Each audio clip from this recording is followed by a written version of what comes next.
मी mission Kashmir मध्ये role केला होता. ओके.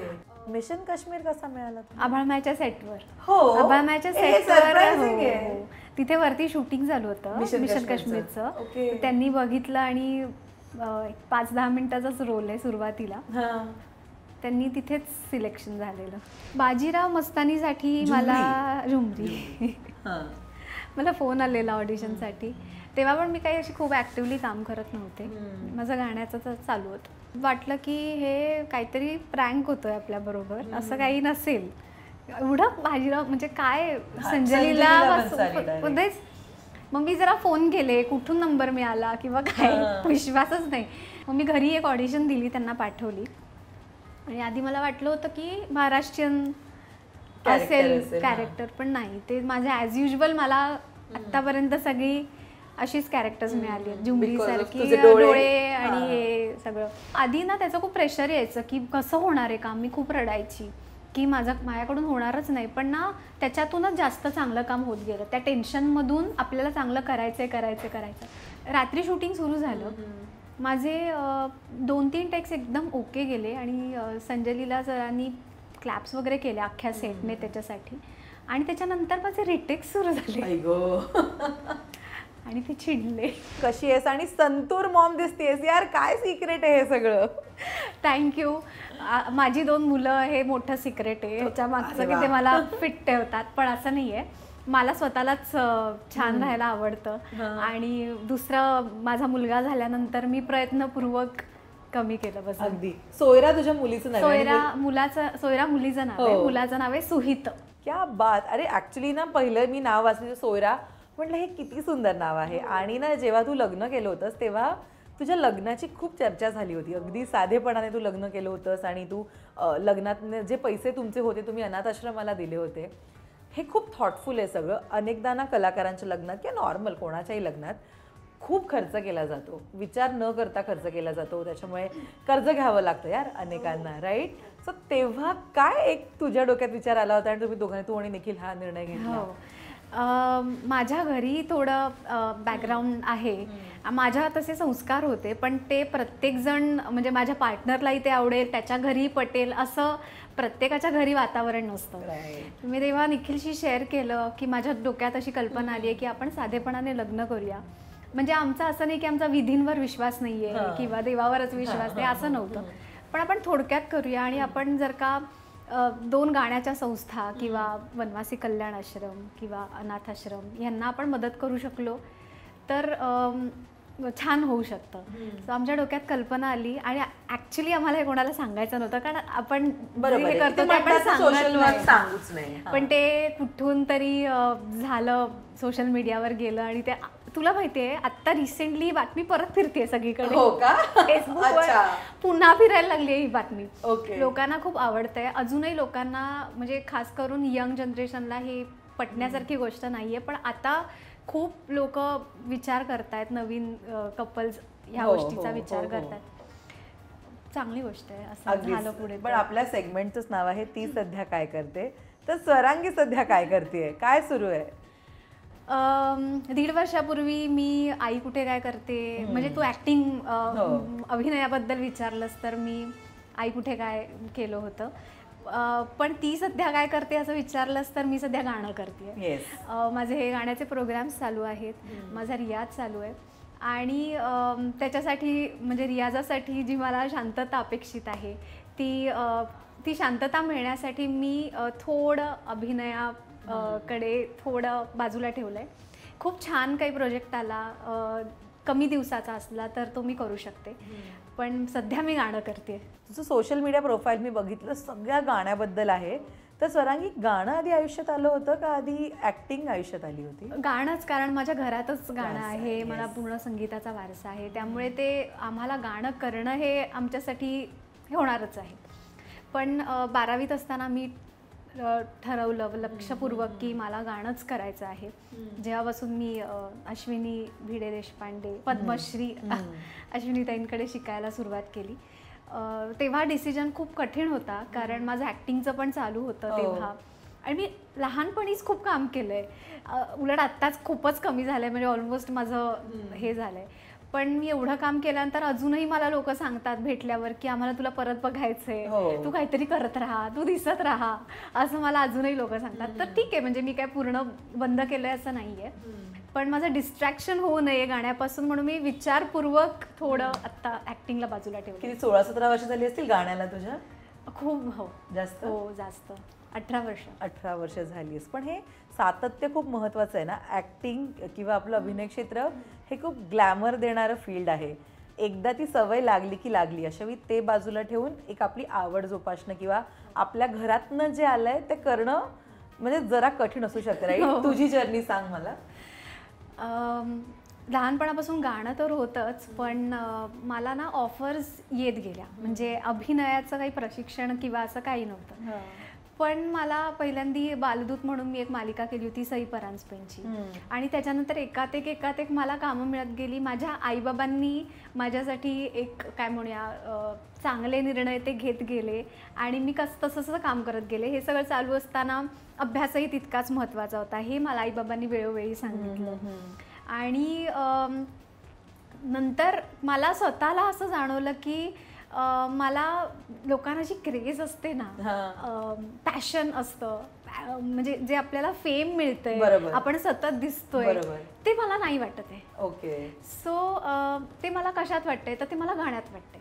तर मला शांतता कशात मिळते तर ती गाण्यात मिळते. हे जेव्हा मला जाणवलं तेव्हा मग मी विचारपूर्वक माझा निर्णय घेऊ शकले. तोपर्यंत माझं हे डायसी चालू होतं, कारण मी 10वीत असताना नाटक केलं, अवघा रंग एकची झाला. 12वीत असताना सिरियल केली अमर प्रेम. मी एकदम ऍक्टिव्हली, इव्हन आता 1.5 वर्षापूर्वी मी आई कुठे काय पर्यंत करत होते. पण त्याच्यातही मी का केलं, कारण मला गायचं होतं. ते गाण्याशी रिलेटेड रोल होता, छोटा रोल होता, आणि तेव्हा सुहित पण छोटा होता, त्यामुळे मला ठाण्यात शूटिंग होतं. जसं सगळं मॅनेज होतंय तसं आपण करूया. पण ग्लॅमर नाही चूज केलं. मी नाही केलं. मला अजूनही सगळे कसं काय एक्झॅक्टली माझा स्वभाव असेल असा, आणि आवड ना गाण्याबद्दलची.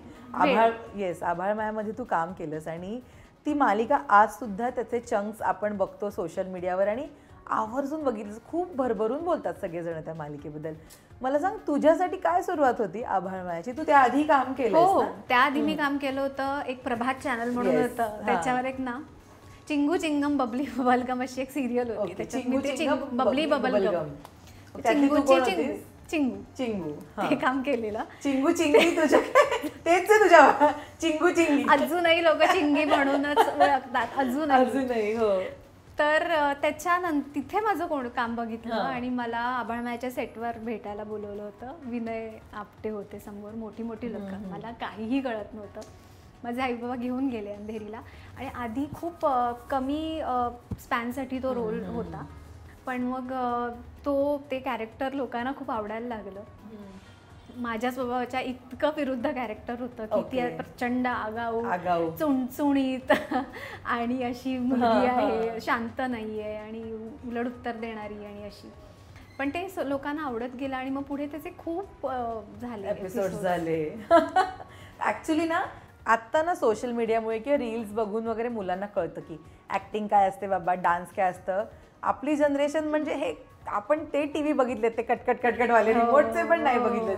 So tell me about your self की तुझ्यासाठी ऍक्टिंग तेव्हा कसं असायचं? काय ऍक्टिंग इज ऑल अबाउट? काय होतं, काय करायचं नेमकं सेटवर जाऊन? सेटवर जाऊन एकतर सगळेजण लाड करतात, सांभाळून घेतात. तिथे जाऊन अभ्यास पण करावा लागतो. हे होतं.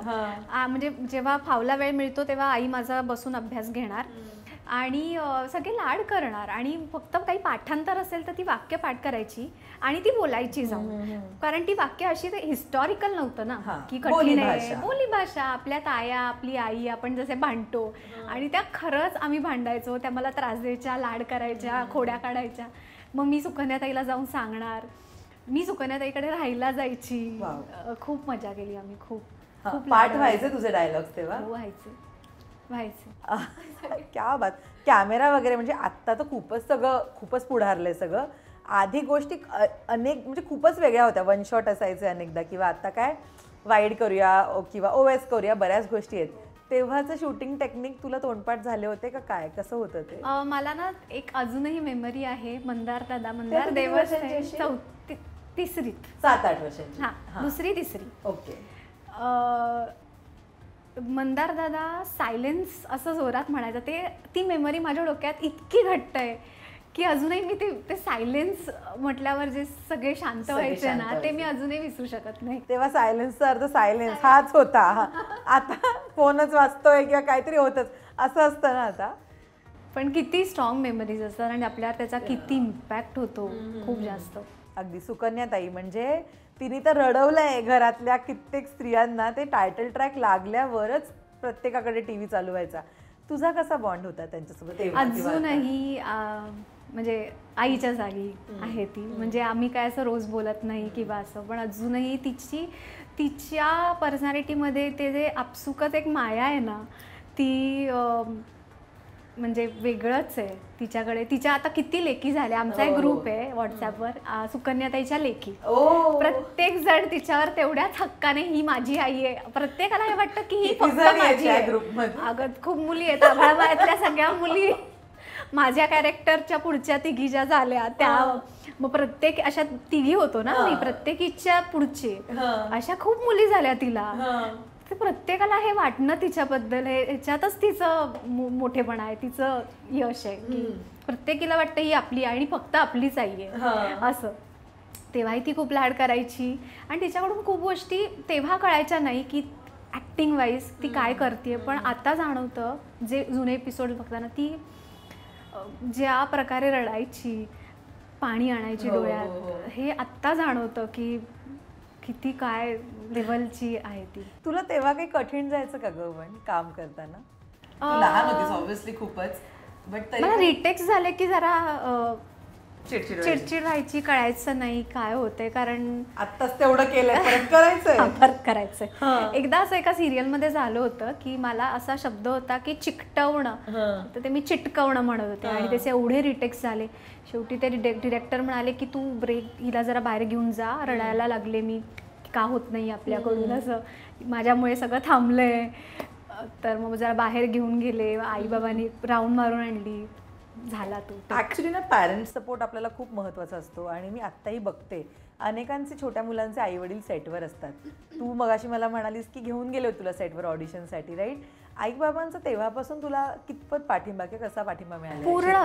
पूर्णच, कारण काहीच अक्कल नव्हती. म्हणजे मी काय काम करावं हे चूज करण्यापासून आणि खूप मोठा निर्णय घेण्यापर्यंत की तुला अभ्यासही तेवढाच करायचा, तुला त्या गोष्टी वाऱ्यावर नाही सोडायच्या.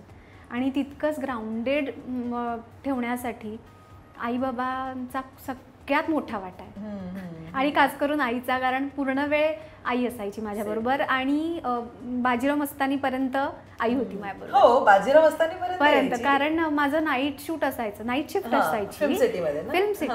तर मग नाईट शिफ्टला पहाटे मी कारकडून एकटी येणार, त्यापेक्षा मग माझ्याबरोबर आई यायची. मला आणि कधीच असं वाटलं नाही की का असं, कधीच नाही. पण हा सपोर्ट ऍक्च्युली गरजेचा आहे पॅरेंट्स कडे. काळजी आहे असेल त्यांना, काय जे त्यांची कारण ते पालक आहेत.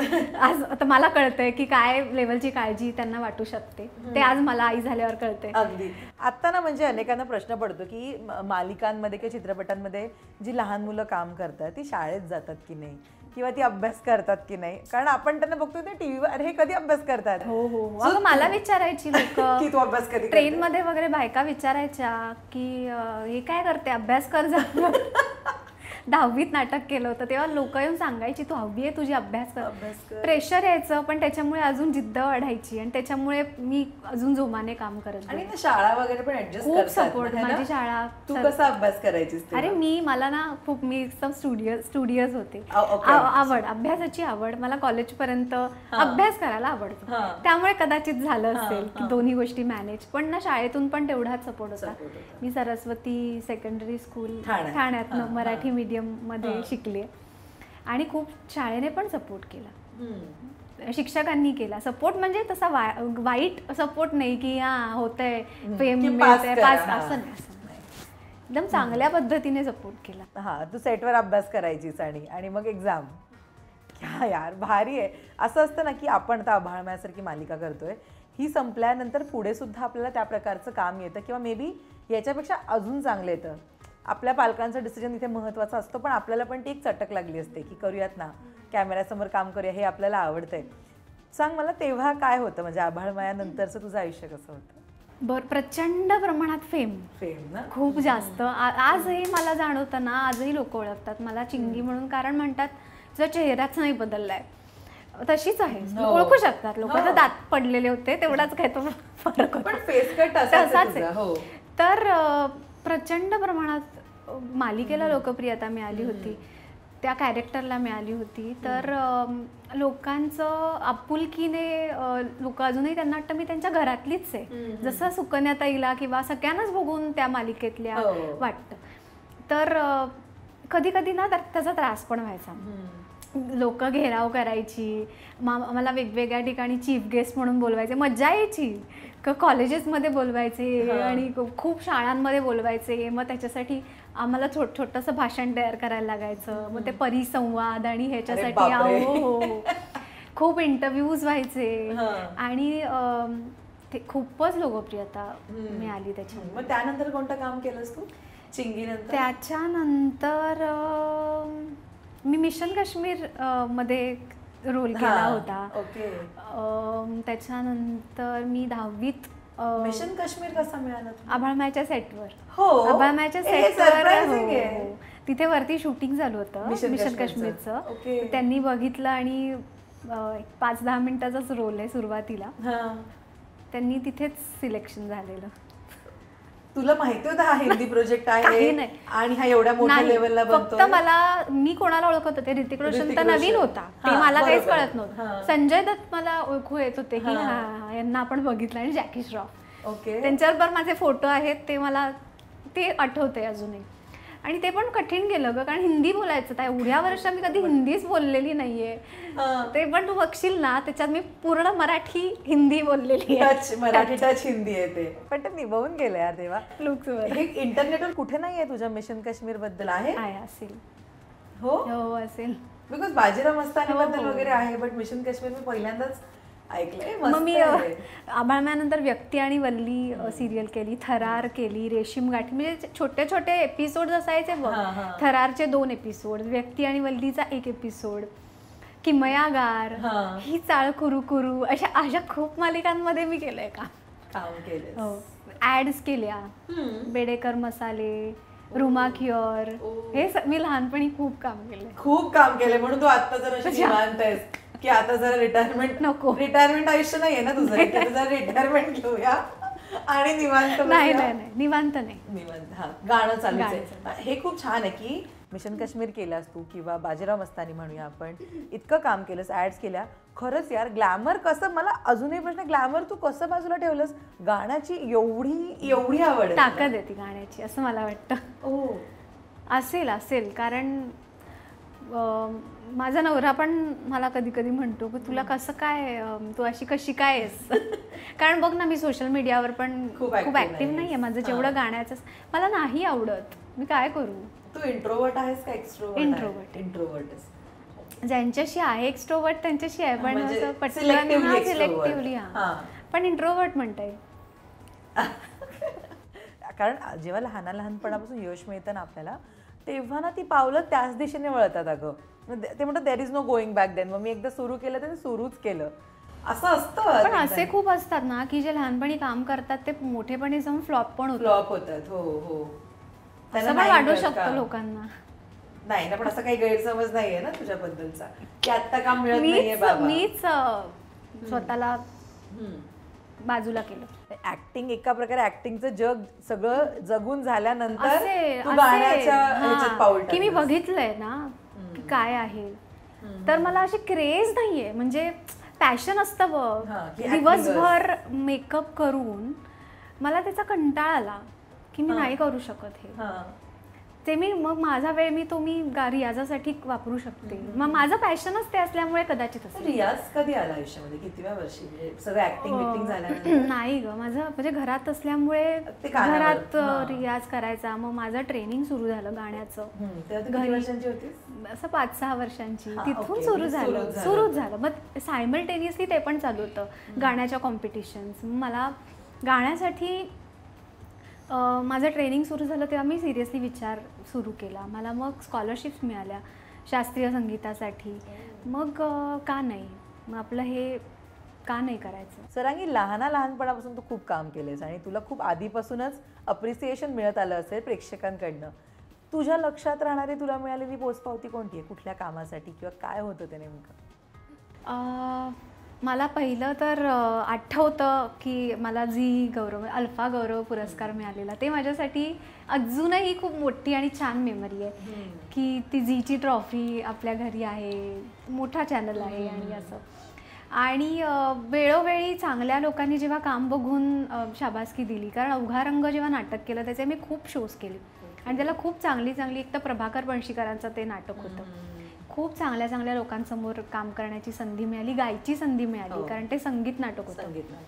त्यामुळे वेळोवेळी जेव्हा चांगल्या लोकांकडून किंवा सामान्य लोकांकडून पावती मिळाली तेव्हा मोटिवेशन मिळालं. आणि गाण्याच्या बाबतीमध्ये कधी मिळाली पहिली टाळी तुला? गाण्याच्या बाबतीत असं झालं असेल की मी गायले आणि त्याच्यामुळे येऊन कोणी मला सांगितले की तू, जेव्हा मला असं येऊन सांगतात ना की तुझ्या गाण्यात खूप भाव आहेत आणि आम्हाला त्याच्यामुळे रडू आलं किंवा ओव्हरवेल्मिंग झालं, ते माझ्यासाठी बेस्ट आहे. आणि हे खूप ना इंटेन्स बैठक असते ना तेव्हा पॉसिबल होतं. खूप मोठ्या ऑडिटोरियममध्ये कधी कधी होत पण नाही. जेव्हा इंटेन्स खूप कमी लोक असतात आणि ते गाणं जेव्हा होईल ना की माझं गाणं तुझ्यापर्यंत ते जाऊन पोहोचेल आणि तुला ते भिडेल, ती माझ्यासाठी बेस्ट पावती असते. पण प्रत्येक शो किंवा प्रत्येक कार्यक्रम एक नव्याने सुरुवात असेल ना तुझ्यासाठी? कारण हे कसं आहे की आपण सुगम संगीत लाईट म्युझिक जे गातो ते ठरवून गातो, 10-10 मिनिटाची गाणी असतात ठराविक. इथे तुम्हाला अख्खा एक राग मांडायचा असतो, तर तो तुम्ही जे घरी प्रॅक्टिस करता ते पाठ करून तिथे गात नाही. त्यावेळी वेगळं होऊ शकतं. जे तुम्ही ठरवलंय ते होईलच असं नाही, काही होऊ शकतं. ओके. पण भीती असते स्टेजवर जाताना रोज नवीन वेगळी असते ना, की आता काय साधं किंवा प्रत्येक दिवस सारखा नसतो है ना, तर ती एक भीती असत असेल. क्या बात आहे. बाजीराव मस्तानीबद्दल मला सांग, ते कसं घडलं? बाजीराव मस्तानीसाठी मला फोन आलेला ऑडिशनसाठी. तेव्हा पण मी काही अशी खूप ॲक्टिव्हली काम करत नव्हते, माझं गाण्याचं तर चालू होतं. आणि मग मला वाटलं की हे काहीतरी प्रँक होतोय आपल्याबरोबर, असं काही नसेल. एवढं बाजीराव म्हणजे काय, संजलीला मध्येच. मग मी जरा फोन केले, कुठून नंबर मिळाला किंवा काय, विश्वासच नाही.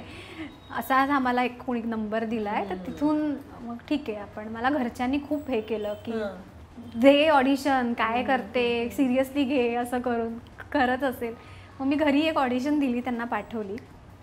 आणि आधी मला वाटलं होतं की महाराष्ट्रीयन असेल कॅरेक्टर, पण नाही, ते माझे ॲज युजल मला आत्तापर्यंत सगळी अशीच कॅरेक्टर्स मिळाली आहेत, झुमरीसारखी डोळे आणि हे सगळं.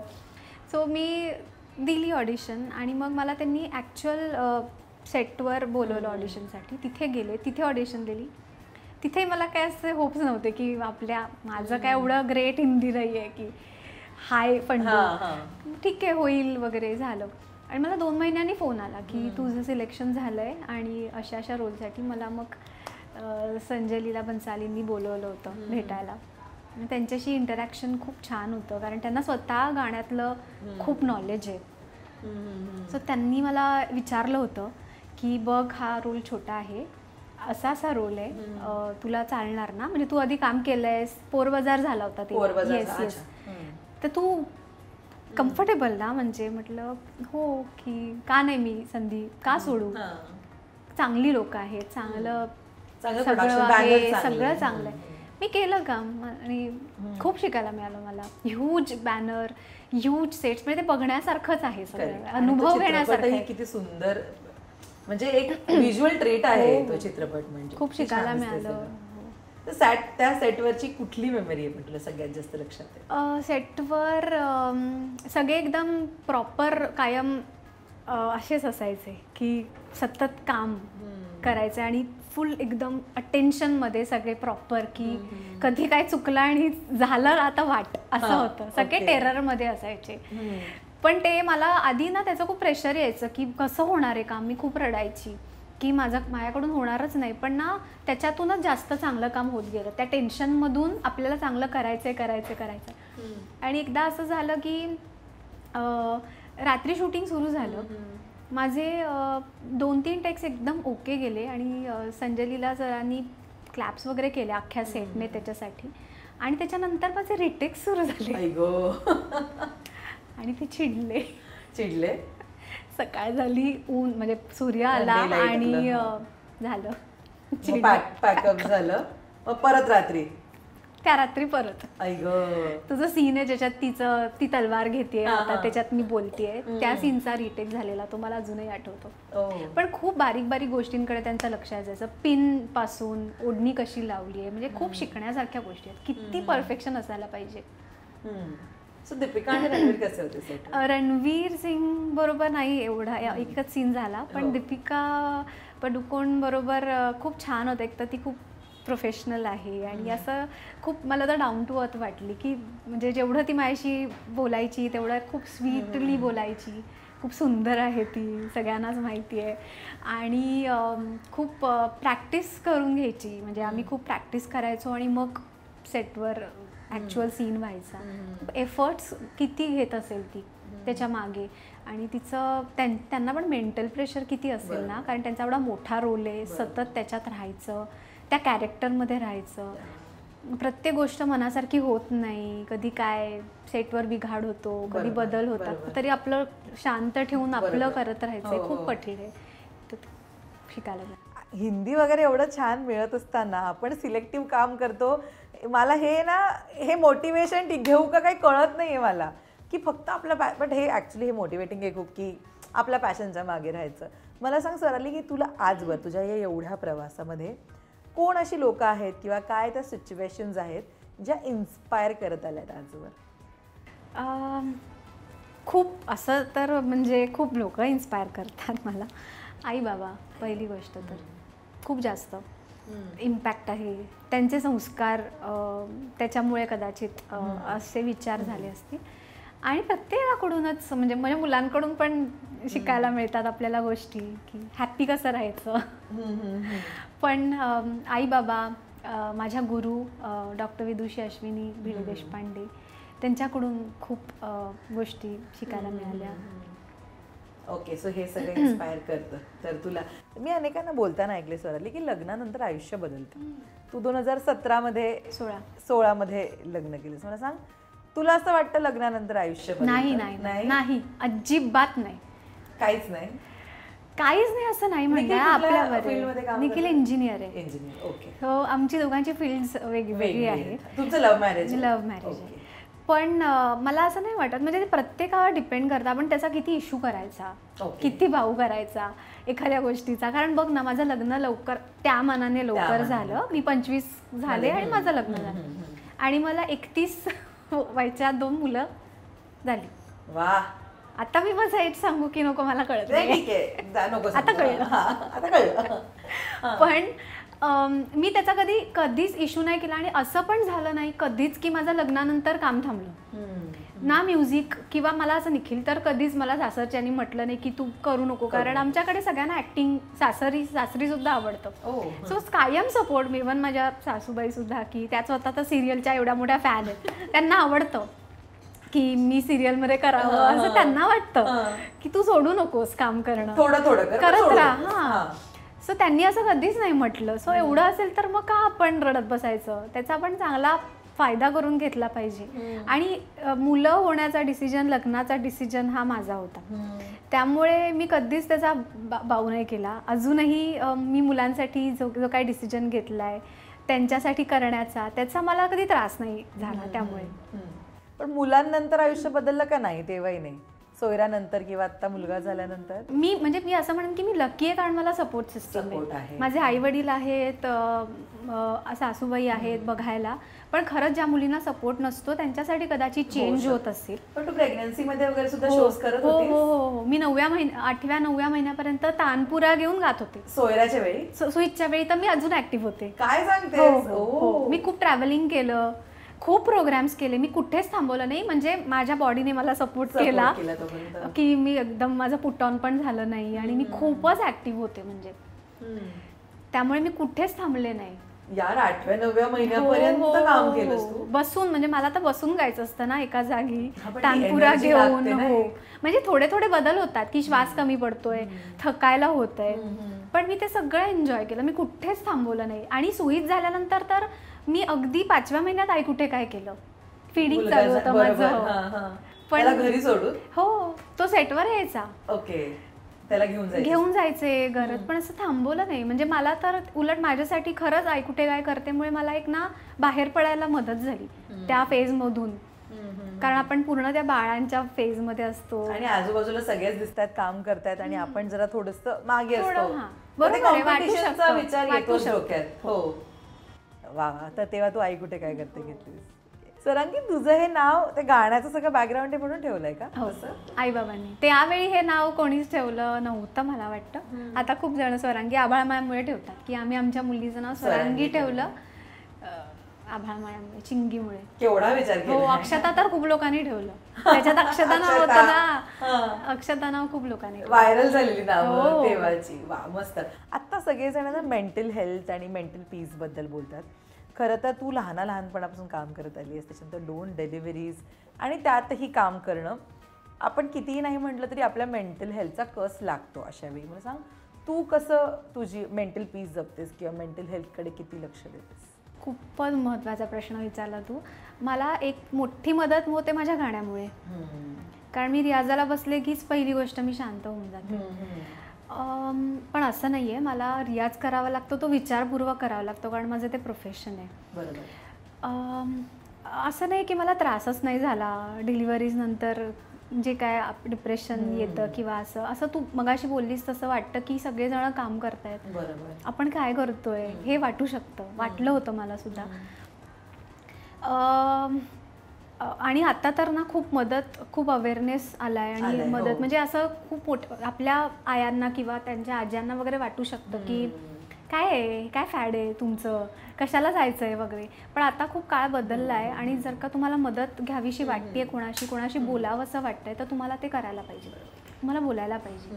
आणि मला तर खूप जण सांगतात की तू जर काही इंट्रोवर्ट आहेस तर तुला बोलायला पाहिजे. तर सगळ्यात मोठी गोष्ट तुम्ही कोणाशी तरी शेअर करायला पाहिजे. तर ते मी करत गेले. माझ्या आजूबाजूला अशा माझ्या मैत्रिणी आहेत, माझे खूप चांगली मैत्रिणी मला मिळाले आणि आई बाबा आहेत, त्यांच्याशी मी शेअर करू शकते. तर मी लकी आहे असं मला वाटतं. इंडस्ट्रीमधले फ्रेंड्स आहेत तुझे? माझे गाण्यातले खूप फ्रेंड्स आहेत. इंडस्ट्रीमध्ये आम्ही एवढे आता नाही होत कॉन्टॅक्टमध्ये. खूप नाही पण आहेत. हो हो. ओके. सो तू विचार करत असतेस मेंटल हेल्थ खूप जास्त. आणि मुलं आहेतच ना, मुलं आहेत की पॉझिटिव्हिटी घरात आहेच, पण अगं मुलं आहेत, पॉझिटिव्हिटी आहे म्हणून त्याचा त्रासच होत नाही असं नाही. थकून जायला होतं, मेंटलीच थकून जायला होतं. तू बरोबर बोललीस की फिजिकली तर मी किती पण ओढून नेऊ शकते, पण अशा एका पॉइंटला असं होतं की बस करा तुमचं दोघांचा, आता मला मी टाइम जो असतो ना, माझ्या आई वगैरे त्यांना वाटायचं की काय आहे नवीन मी टाइम वगैरे काय, पण खरंच गरजेचा असतो. कधी कधी मी आई आपल्या आता म्हणजे आईची जनरेशन ही आपल्या बरोबर मॅच नाही करू शकत. मी टाइम काय हे त्यांना समजावून, त्यांचं असं असतं की आमच्या वेळी असं काही नव्हतं, आम्ही आपली कामं करायचो, गप्प बसायचो, 30-35 वर्ष नोकऱ्या केल्यात, बोलू नका तुम्ही, हे येतं ना. पण काय झालं की मी सिंगल चाइल्ड आहे, निखिल सिंगल आहे, पण आम्हाला 2 आहेत आता, तर आम्ही तेवढं कम्पेअर करू शकतो की दोघांचं काय वेगळे आहेत काय काय त्याचे फ्लॉज. त्यांच्या कधी कधी खूप शांत असतात, कधी कधी प्रत्येक दिवस वेगळा असतो मुलांबरोबरचा, आणि आता त्यांच्या शाळा सुरू झाल्यात, प्रत्येक फेज वेगळी आहे. तू कसं मॅनेज करतेस त्यांच्या शाळा, गाण्याचे प्रोग्राम्स आणि सगळं? माझं ॲक्च्युली ट्रॅव्हलिंग खूप होतं, तारेवरची कसरत. हो, मुलांना. आणि ना मी ब्लेस्ड आहे की मुलं माझ्याशिवाय राहतात. खूप आधीपासून त्यांना सवय केली, मी माझ्या गाण्याच्या प्रोग्रामला त्यांना घेऊन जाते. हे सगळं म्हणजे लोकांना वाटतं काय घ्याय केवढं, असं नाहीये, आपल्यावर आहे असं मला वाटतं. त्यांना जेवढं इझी गोईंग करता येईल तेवढं आपल्यासाठी शक्य आहे तेवढं करायचं. ते प्रोग्राम्स येतात, काय जास्तीत जास्त तिथे धावतील, थोडे क्रँकी होतील, पण त्यांना आता माहितीये मी काय करते. जसं बाबा ऑफिसला जातो तसं आईचं ऑफिस काय आहे हे त्यांना माहितीये. आणि आईला आता जर का घरी प्रॅक्टिस करायची आहे तर आई दार बंद करून प्रॅक्टिस करणार आहे, आणि आईला तो वेळ द्यायला पाहिजे. आणि त्यांनाही सवय होईल आता गुणगुणाची काही दिवस. ते गातात. हो, सोयरा छोटू पण गातो. वा. तू थोडं थोडं का होईना पण अभिनय क्षेत्राशी जोडली आहेस, तू एकदमच बंद नाही केलेस काम, राईट? मला सांग की गिव्हन अ चान्स तुला लीड करायची संधी मिळाली किंवा मला येतात अजूनही येतात, मग तू नाही सांगतेस? बताव. अगं मी वेळ नाही देऊ शकत तेवढा. Yes yes. लीड साठी मी तेवढा, आता मला एक मध्ये सिरियल साठी आलो होतं साताऱ्याला शूटिंग, मी कसं करू? बरोबर. मी ठाण्यात असतं तर मी केलंही असतं. माझं मेन आहे की माझं डिस्ट्रॅक्शन होतं माझ्या गाण्यापासून. ओके, अभिनय करायला गेलीस की पण बरोबर ना, कारण अख्खा दिवस जातो. 14 तास यार दिवसाचे, 13-14 तास जातात. लांब सेट असेल तर प्रवासातच 2-3 तास जातात.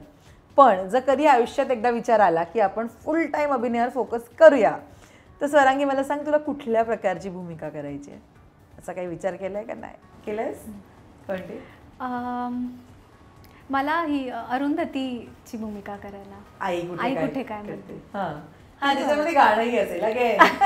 तसं नाही मॅच्युअर्ड काहीतरी भूमिका करायला आवडेल. खूप म्हणजे आता लहानपणापासून खूप काम केलंय, सो असं काहीतरी आवडेल. कारण मला आतापर्यंत सगळे असे बबली रोल मिळालेत, लुक्समुळे असेल किंवा पण मला असं खूप शांत मॅच्युअर्ड असा काहीतरी रोल आला ना की तर मला खूप. ओके, तू ते कुठलं मालिकेचं नाव सांगितलं? चिंगी काय? चिंगू चिंगम बबली बबलगम. चिंगू चिंगम बबली बबलगम. ते आतापर्यंत. स्वरांगी मला सांग, तुला स्वतः तुझ्या विचारांमध्ये किती बदल जाणवतं? तिथपासून ते आई कुठे काय करते पर्यंत तुला तुझ्या विचारांमध्ये किती एक डेव्हलपमेंट जाणवतं? एक तर मोठा डिसिजन की मी ऍक्टिंग पासून थोडं डिस्ट्रॅक्शन केलं स्वतःला, हाच एक मोठा बदल जाणवतो. तो करणं खूप डिफिकल्ट आहे, कारण मला ऑफर्स येतात ना तेव्हा तुला खरं सांगते 1% तर मला वाटतं की करायचं, का नाही वाटणार, विचार तर येतो, पण मी ते विचारपूर्वक बाजूला ठेवते आणि ते करणंच खूप कठीण आहे. हो, फोकस राहणं कठीण आहे. हा आता तुझ्यामध्ये आलाय.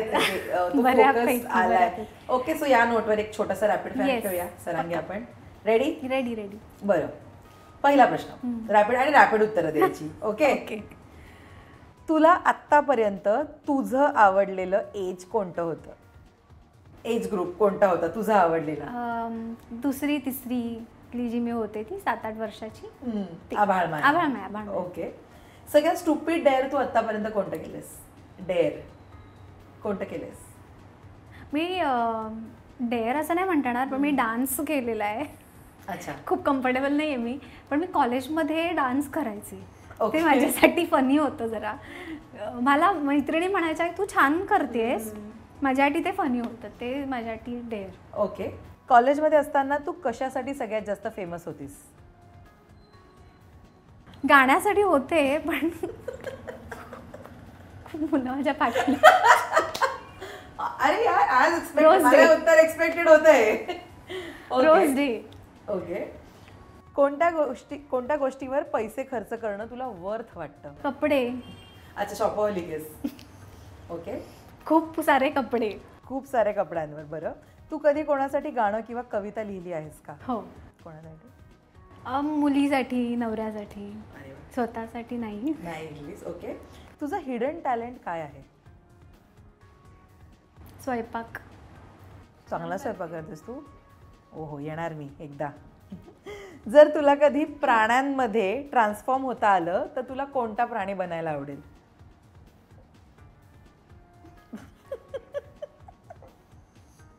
कुत्रा. कुत्रा बनायला आवडेल तुला. श्रेया घोषाल यांची 3 गाणी सांग मला. बेरी पिया, तेरे बिन, डोला रे डोला. आता सुचतीच तुला, आता सुचलं तू बोललीस. Okay, sorry. Work or play म्हणजे काम की खेळणं? काम. ओके. मनी की हॅपीनेस?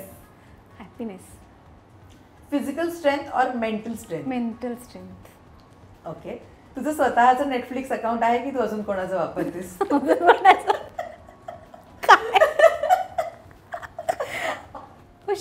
Sharing is caring. चल, मला माहितीये, मी पण माझ्या मित्राचं. ओके. लोक कधी बदलू शकतात का? म्हणजे स्वभाव लोकांचे कधी बदलू शकतात का? यावर तुझा विश्वास आहे का? नाही, लोक बदलतात, बेसिक स्वभाव नाही बदलू शकत. ओके, तुझे इंडस्ट्री मधले 2 बेस्ट फ्रेंड्स सांग. शमिका भिडे, दर्शनामुळे पण इंडस्ट्रीमध्ये दर्शना. तुला मी आता काही मिनिस्ट्रींची नावं सांगेन. तुझ्या घरातल्या किंवा तुझ्या मित्रमंडळींपैकी ती मिनिस्ट्री तुला कोणाला द्यायला आवडेल ते तुला सांगेन. पहिलं आहे इन्फॉर्मेशन अँड ब्रॉडकास्ट मिनिस्ट्री. कोणाला देशील? कोण तुला सगळ्यात जास्त इन्फॉर्मेशन पुरवतं? आई. ओके. काकू ऐका. Gossip. Finance ministry Nikhil, 100% Nikhil. Okay.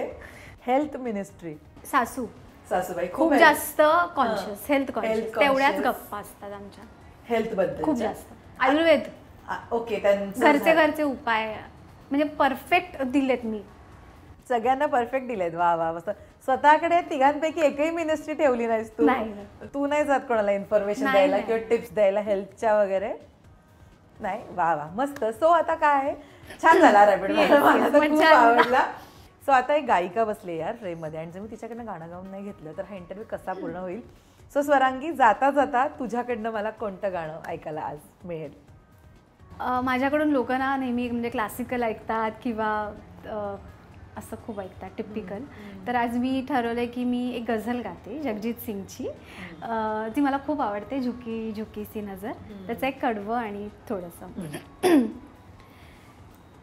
तू अपने दिल की जवां धड़कनों को गिन के बता,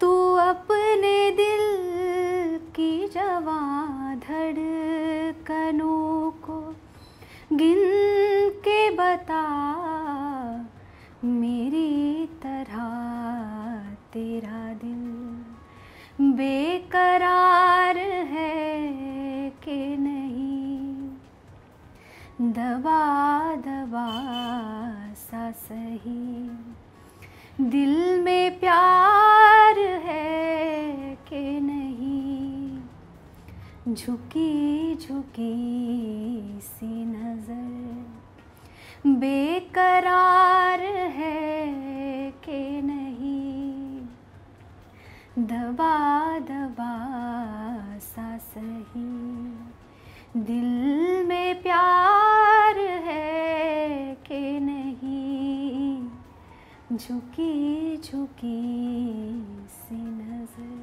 क्या बात, खूप मस्त. Swarangi, thank you so much. एकतर मला खूप मस्त वाटलं तुझ्याकडनं हे गाणं ऐकून. तू वेळ दिलास आणि इतक्या छान गप्पा मारल्या. सो ती सध्या काय करते हे मला आणि प्रेक्षकांना कळलंय, पण ऑल द व्हेरी बेस्ट. आणि असू देत अभिनयात थोडंसं लक्ष असू देत. नक्की आज तुम्हाला सांगतेस आणि मला सगळेच लोक सांगतात, त्यामुळे मी त्यांचं नक्की ऐकीन. छोटे छोटं का होईना मी काम करत राहीन आणि गाण्याचं पॅशन ते तर हो ते तर आहेच. खूप मस्त. वन्स अगेन थँक्यू आणि खूप शुभेच्छा खूप मजा आली तुला पुढच्या सगळ्या जर्नीसाठी.